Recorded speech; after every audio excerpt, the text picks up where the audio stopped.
How do you replace the batteries in a birthday card? Some birthday cards play music, have lights, so you've got to be able to get in here and change the batteries. We split the card on both sides so you can really get access to the batteries and electronics. See the circuit board and speakers. Side, there's barely any access, but we're going to pull the batteries out. In this case, I'm having to pull the foam back a little bit to expose the batteries. In this case, there's 3 batteries. Better access to get the batteries out, so I'm going to cut the tape in here.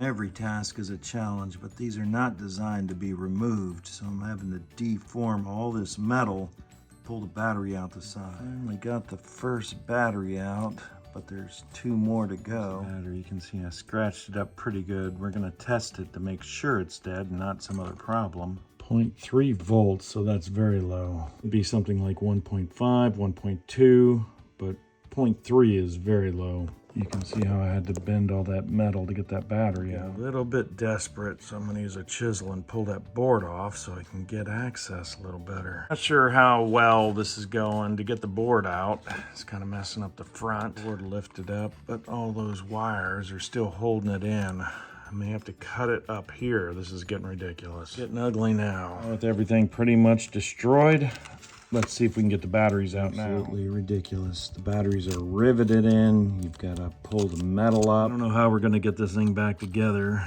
Maybe put cotton balls all over it. I'm not sure. This little LED here probably has multiple colors, and that does the whole birthday cake. Then we've got fireworks up here, and then we've got sound. Pretty sophisticated.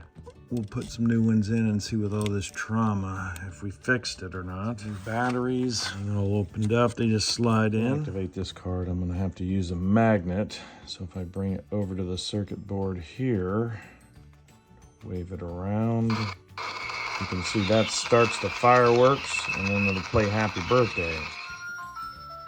Pretty sophisticated. So it's not pretty anymore, but this is how it works.